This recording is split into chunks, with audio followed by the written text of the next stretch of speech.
Oi, sou eu aqui de novo. Vim fazer um novo vídeo para vocês. Hoje a gente vai falar sobre uma coisa muito interessante, sobre a língua portuguesa.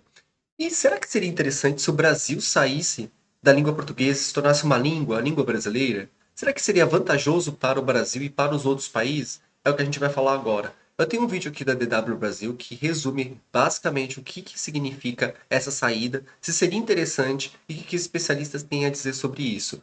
Eu, na minha opinião, não acho interessante, mas a gente vai ver aqui por questão cultural, né? Mas a gente vai ver aqui no vídeo se é interessante ou não no olhar das pessoas e se os portugueses entendem a diferença entre as palavras, né, do Brasil e daqui. Eu acredito que sim, que os portugueses escutam muito nossas músicas, veem novelas, então eu acredito que tem uma interação sim.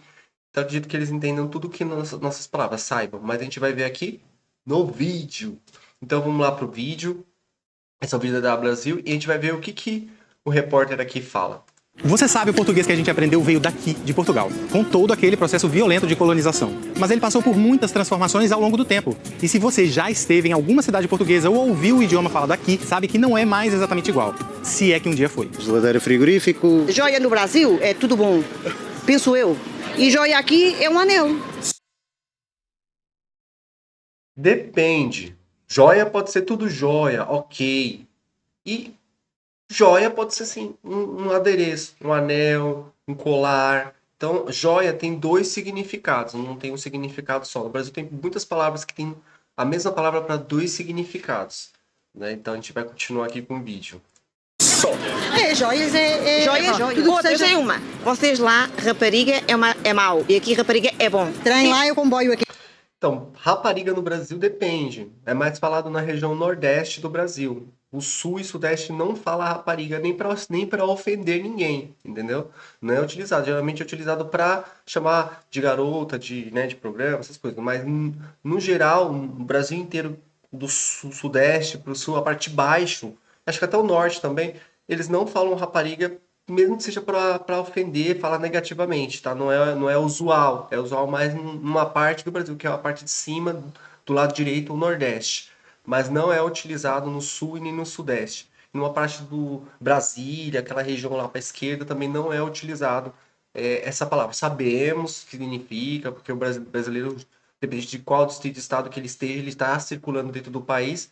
Então ele vai falar alguma coisa para nós, aquela, né? Mas a gente mesmo não vai falar, mas a gente sabe o que é, né? Como Portugal também não tem o mesmo sotaque, né? O idioma é uma coisa, todos os países falam o mesmo idioma. O que muda é o sotaque. Por exemplo, Açores em Portugal fala um sotaque. Em Lisboa fala outro sotaque. Em Braga fala outro sotaque.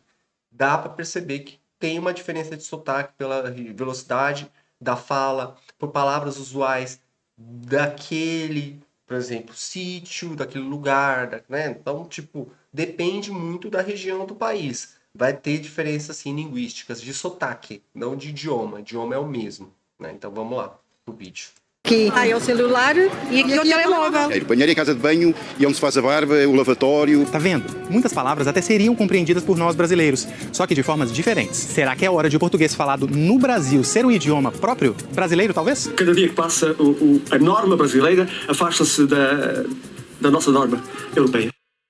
Então, um desses daqui, ele é a favor do Brasil não fazer mais parte da língua portuguesa e ser uma língua à parte, ser língua brasileira. Se eu não me engano, a língua portuguesa ela está entre as quinta e a sétima, oitava colocação de línguas mais faladas no mundo. E se eu não me engano, o Brasil ele tem 220 milhões, né? Se for contar todo mundo, dá até mais, mas tem uma média aí de 220 milhões já, tá? Se for fazer uma nova pesquisa. E se ele sair da língua portuguesa, né? Ele vai ficar os outros países, que seria Portugal, Angola, Moçambique, Guiné-Bissau, Cabo Verde, São Tomé e Príncipe e Timor-Leste. Somando todos esses países, que seria Portugal 10 milhões, Angola 36, Moçambique 34, Guiné-Bissau 2 milhões, Cabo Verde 600 mil, São Tomé e Príncipe 240 mil e Timor-Leste 1 milhão e 400 mil, somando todos esses dariam 75 milhões. A posição da língua mais falada, que seria entre a quinta e a oitava língua mais falada, a língua portuguesa cairia lá para 20º e tantos.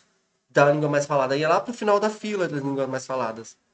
Enquanto o Brasil iria um pouquinho para frente, porque nós temos mais população falando o nosso próprio idioma, o nosso próprio sotaque, né? Sotaque brasileiro.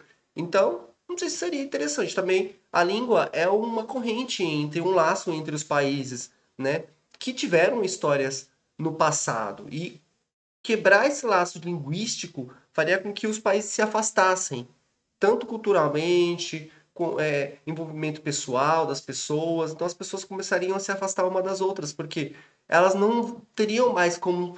A língua mudaria, a língua é um cartão de visita. Se você não consegue falar aquela língua, por exemplo, se você vai para os Estados Unidos e você vai lá falar português com o americano não vai te ouvir, ele não vai te dar atenção. Você tem que falar em inglês. Se você não falar inglês com ele, ele não vai te. Com raras exceções, se for um americano que sabe mais ou menos falar um espanhol, um português, ele vai te ter muito pouco, mas ele vai te dar um pouquinho de atenção. Mas é raras exceções. A maioria dos americanos, eles não vão te dar atenção se você chegar falando português, né? Ou pode ser até na Espanha aqui do lado, que eu já fui para Espanha. Se chegar lá falando português com o espanhol vai olhar para sua cara assim.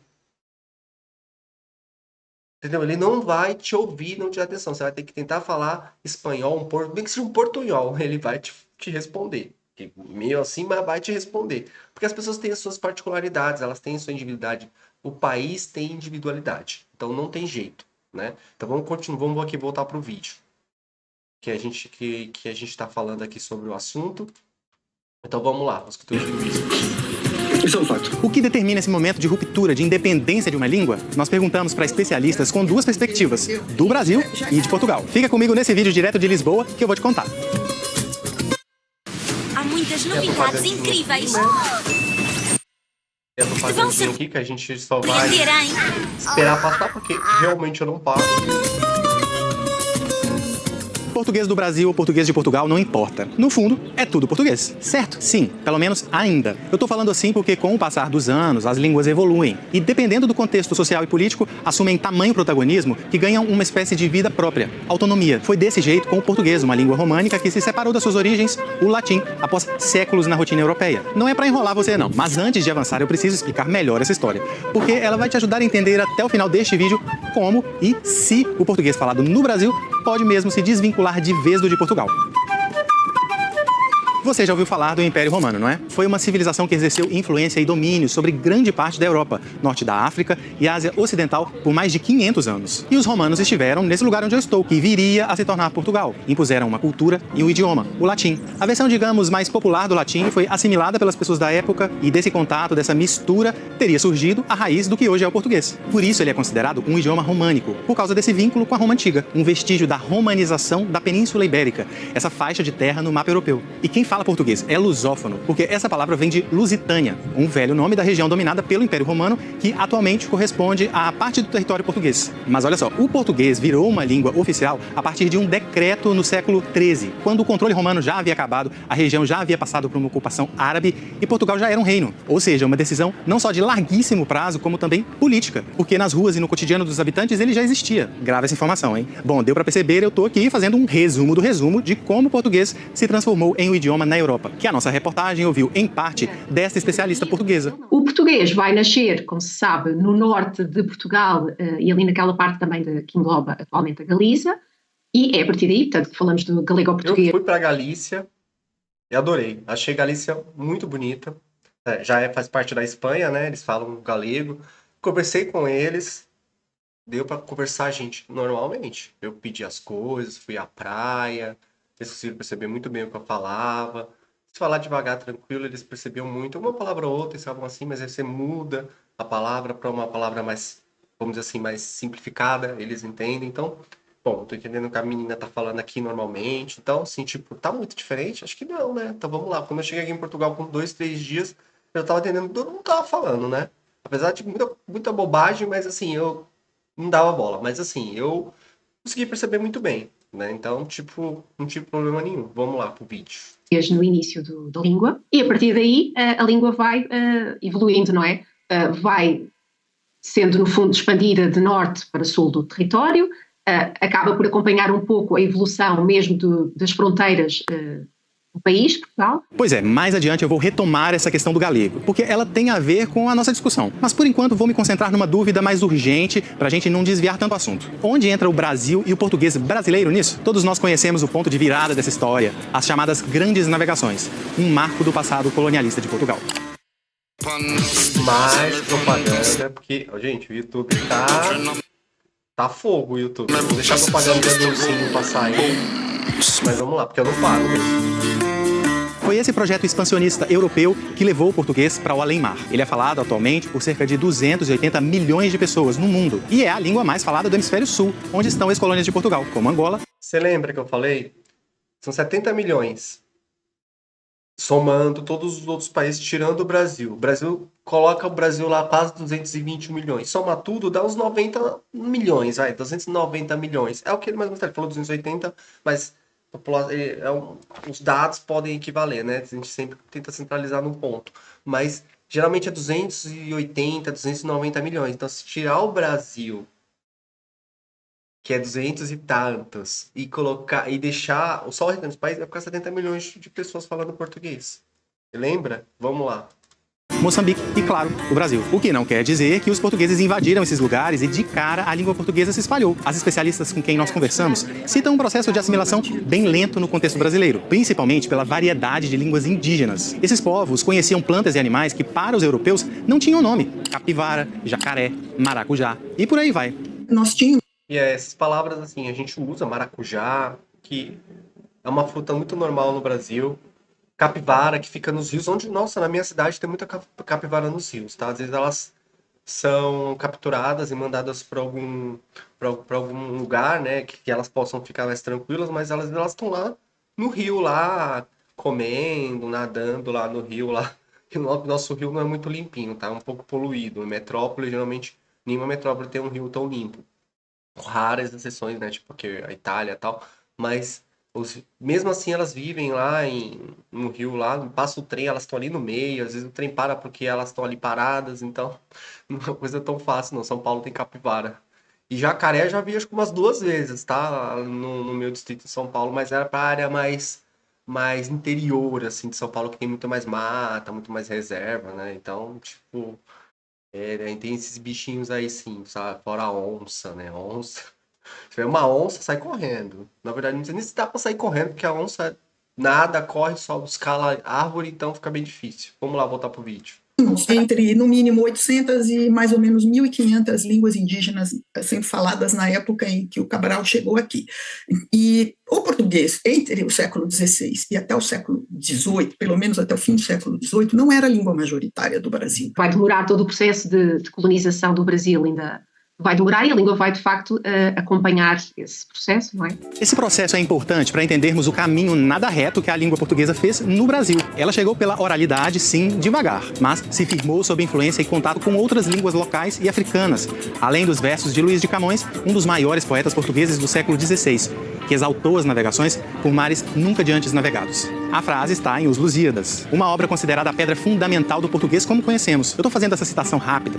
Só para dizer, eu já li esse livro.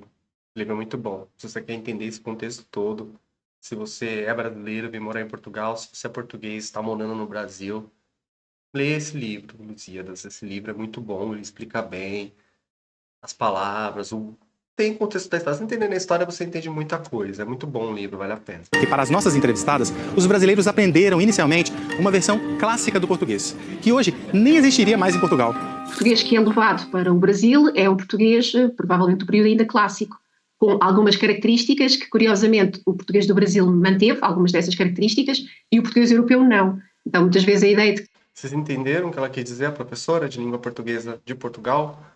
O Brasil ainda tem o português clássico, o antigo, algumas palavras que nem o português europeu, nem os portugueses mesmo falam mais. O brasileiro fala português com algumas palavras que se usava no passado. Se isso é bom ou ruim, não sei, mas a professora está explicando bem. Vamos lá. O português do Brasil é que se afastou daquilo que é considerado o português puro, digamos assim, acaba por ser uma ideia falaciosa em alguns casos. Mas é óbvio que o português que chegou aqui no século XVI já estava longe desse ideal, porque os primeiros falantes de português que foram transplantados para cá eram degredados. Então, obviamente, eles não tinham prestígio político nem prestígio social. Ela se refere ao fato de que Portugal, para povoar o território que havia ocupado na América do Sul, e não só, incentivou o degredo, ou seja, uma pena de exílio para criminosos nas ex-colônias. Não eram pessoas que falavam necessariamente um português culto, mas também deixaram uma marca. Um exemplo de um traço do passado que, segundo as especialistas, o Brasil conservou... Que ele não chegou a explicar. Foi muitos judeus, criminosos, pessoas que deviam muito impostos, prisioneiros por alguma coisa. Foram tudo mandado para o Brasil, porque precisava de pessoas para povoar lá. Então o rei pensou assim, vamos pegar só as tranqueiras, só as pessoas bagunçadas, só o que dá trabalho para nós aqui em Portugal, e vamos mandar tudo para o Brasil, e eles se viram lá. Basicamente foi isso. Aqui ele falou de uma maneira mais bonita, mas é isso, entendeu? Vamos lá pro vídeo. Portugal não, é o gerúndio. Nós brasileiros falamos que estamos fazendo alguma coisa, estamos vendo TV. Aqui seria estou a fazer, estou a ver televisão. As construções com o uso de advérbios como prontamente, exatamente, da mesma maneira, são consideradas bastante quinhentistas, ou seja, do português lá da era colonial. Outra diferença é, no caso do português europeu, passámos a ter obrigatoriedade. Eu falo muito prontamente, eu falo exatamente também.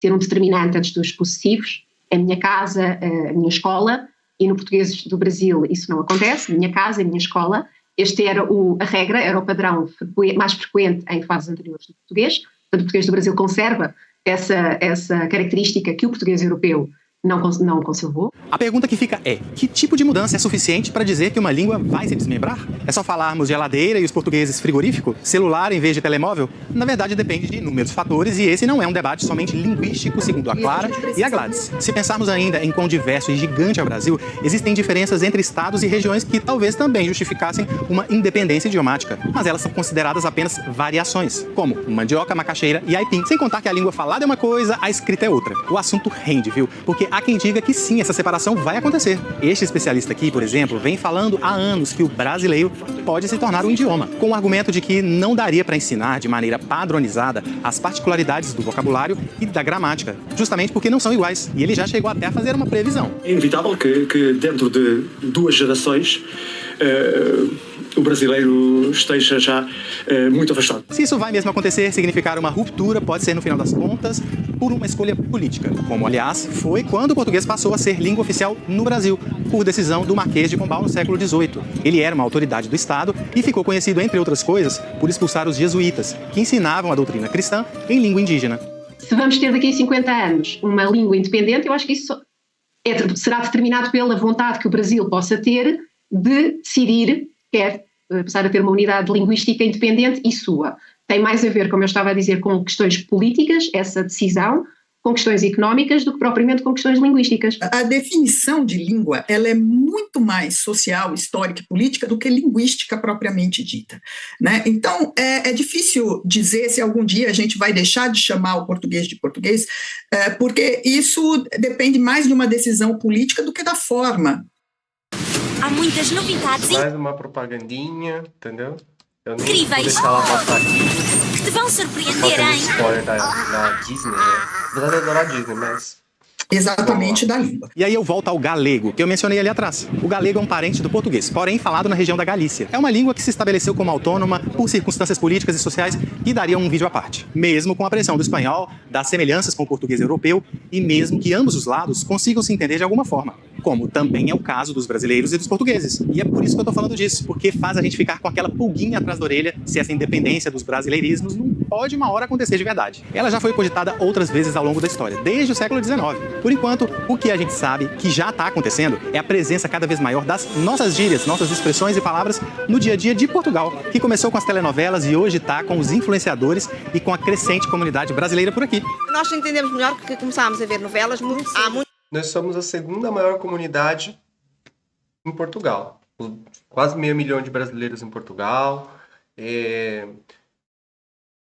Eu acho que, gente, acho que as pessoas se movimentam, ninguém é prisioneiro em país nenhum. E, tipo, se você vai com boas atitudes, se você vai para trabalhar, se desenvolver como pessoa, evoluir como pessoa, ajudar o país que você escolheu para viver, para desenvolver o país de maneira positiva, sem problema nenhum. Acho que nenhuma pessoa que mora num país, eu sou brasileiro.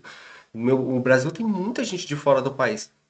Chegou ucraniano, venezuelano, colombiano, tem japonês, tem italiano, tem os portugueses desde o início, né? Que o Brasil é Brasil. E tem pessoas de vários países no Brasil. E, tipo, não tem problema. Essa pessoa tá lá trabalhar direitinho e tudo. Claro, né? Ele vai acabar se adaptando a falar o nosso português porque tá no Brasil, mas ele vai falar com o sotaque daquela região que ele tá morando. Por exemplo, se vai, por exemplo, um americano, ele vai morar no Rio de Janeiro, ele vai falar com o sotaque do Rio de Janeiro, que fala assim: esqueci o isqueiro na esquina da escola. Então ele vai puxar muito o SH, o X, né? Se ele for morar em São Paulo, ele vai falar mais como eu falo, né? Mais gramático, mais com R, porta, entendeu? Então, tipo, muda. Se for para Minas Gerais, é trem, sou. Se for para o Rio Grande do Sul, é capaz, guri, bah, entendeu? Então já tem outras palavras que é da regional daquele lugar, daquele sítio, então a pessoa vai para lá. E ela vai falar com aquele sotaque brasileiro, com o sotaque, a língua portuguesa com, né, brasileirada, com o sotaque daquele distrito. Então é uma coisa assim muito maluca assim de se entender. Vamos lá pro vídeo. Muitos anos Tá no final. cá, brasileiros. Então a gente entende melhor. Vocês, brasileiros, nós, vocês não nós. Mas faz bem. Mas vocês acham que é tipo assim, como se fosse um idioma à parte? Chega a ser? Não, nada disso, nada disso. Não. São expressões que são diferentes. Eu acho o brasileiro uma língua engraçada. O português é Diria mais... que é uma língua? Eu acho que o brasileiro fala-se em todo lado e, portanto, acho que é língua. Será que não pode ocorrer ainda um terceiro fenômeno? O português falado em Portugal virar brasileiro? Na época da colônia, o fluxo de informação ele vinha basicamente na direção Europa-América. E agora, em termos de produtos culturais, o fluxo é muito mais do Brasil para Portugal do que de Portugal para cá, né? Muito simples, né? Somos uma população muito maior, um país muito maior, então a gente acaba trazendo mais cultura para Portugal do que Portugal levando para o Brasil. Portugal tem muita cultura maravilhosa, eu já vi bastante cultura em Portugal, muita dança, festas, eu acho muito incrível. Eu já sabia, né, porque eu sou uma geraçãozinha um pouquinho mais velha, já passei dos 40 anos, então já ouvia meus avós, amigos, vizinhos que eram portugueses. Já trabalhei, já tive um patrão português, então assim, eu tive muita proximidade com a cultura portuguesa, até por descendentes, ascendência também, e, tipo, já sabia mais ou menos como funcionava tudo, sabe? Então, tipo, não tinha muita dificuldade. Tem brasileiro que não entende nada, mesmo porque ele não tem muita proximidade com nada de Portugal, sabe? Dependendo do distrito, é bem pouco, muito pouco até. Mas dependendo, por exemplo, São Paulo, Rio de Janeiro, Minas Gerais, os distritos que são mais o foco dali da colonização portuguesa, tipo também o Nordeste, como Pernambuco, Rio Grande do Norte, Bahia, você vai ter muita proximidade com a cultura portuguesa. Muito Pará também, o Pará que fica lá no norte também tem muitas cidades com os mesmos nomes de Portugal, né? Que se torna uma coisa bem interessante. Vamos lá aqui pro vídeo. Ouve-se muito mais música brasileira, assiste-se muito mais TV brasileira, filmes, não sei o que, em Portugal, do que música portuguesa, filmes, livros portugueses aqui no Brasil. Se de facto vai ter implicações no futuro do português europeu, isso é uma questão que está em aberto, não é? Que não sabemos de facto como é que o português europeu vai evoluir. Os falantes de português europeu, regra geral, não lidam muito bem com o facto de nós importarmos léxico ao português do Brasil ou de certa forma, falarmos aquilo que as pessoas dizem que estás a falar brasileiro. Porque seria o caminho inverso, não é? Ouço muito, não é? As pessoas dizerem que estamos a ser colonizados. É uma perspectiva interessante, é uma perspectiva que eu acho que precisa de debate, mas que de facto o resultado final, só daqui a, sei lá, uma década ou duas, é. Então daqui 20 anos, esse foi o vídeo, né, da Brasil, obrigado você da Brasil, tá bom? Não me processem, porque eu dei o vídeo de vocês só pra matéria mesmo. Então, assim, eu acredito que daqui 2 gerações vai continuar do mesmo jeito, então, sabe? Isso aí é pessoas que querem separar os países, destruir a cultura, porque a língua é uma cultura, faz parte da história. E eu acredito que do jeito que tá bom. Eu acho que tem que ter interação, sim, de todos os países que falam português, da mesma forma que tem uma interação da Espanha com todos os países que falam espanhol, tem uma interação de todos os países que falam francês, tipo, a França tem países ultramarinos, né, que ficam fora do continente europeu, mas falam francês. né? Lá na África, por exemplo, inglês, os ingleses têm a África do Sul e outros países que falam inglês, então tem uma interação. Então eu acho importante os países estarem que têm uma cultura desde a colonização estarem conectados culturalmente, porque é importante para que tenha uma troca mesmo de conhecimento, de cultura, de aproximação, né? Que as pessoas não fiquem se sentindo hostis demais quando vai naquele país que teve o início da cultura e foi transmitido para aquela outra região. Então, assim, quando você começa a quebrar a cultura de uma língua ou de qualquer outra coisa que liga países, você cria hostilidade, você faz com que aquele país que começou aquela cultura e levou para aquela outra, e aquele país que se desenvolveu com a base daquele primeiro, se afastem. Isso é ruim, entendeu? Então eu acho que Portugal e Brasil não vão se afastar, não. Tomara que a gente, todo mundo se fale aí, que os portugueses viajem para o Brasil, vão lá, aproveitem as praias, os festivais, os shows, conheçam os teatros, os museus, a história também do país, e brasileiro também que venha para Portugal de maneira boa, sabendo respeitar a cultura daqui do lugar, e conhecer também a cultura de Portugal, porque nós desde o primeiro ano de escola a gente está ali estudando história e falando sobre as caravelas, de Dom VI, Dom I, Dom Pedro II, né, Cabral e não sei mais o que. Então, tipo, esse é bem desde o início. Então, eu acho muito importante ter interação.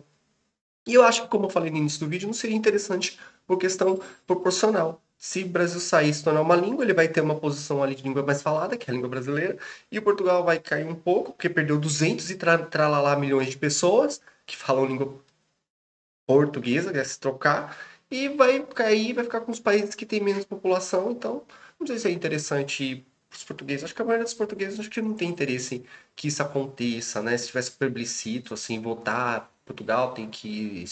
O Brasil não fala mais português, fala brasileiro. Não, a única que vai mudar é a palavra, falar brasileiro, mas ainda continua com a história que quem foi que trouxe o português para o Brasil foi Portugal. Então vai mudar, vai falar brasileiro, mas quem trouxe português, a língua foi Portugal e é isso. Então só muda só o contexto, porque a significação no final de falar ou não português continua a mesma. Tá bom? Esse é o vídeo de hoje sobre língua portuguesa. Espero que vocês tenham gostado. Dê um joinha, curte o canal para novos vídeos e até logo. Tchau, tchau.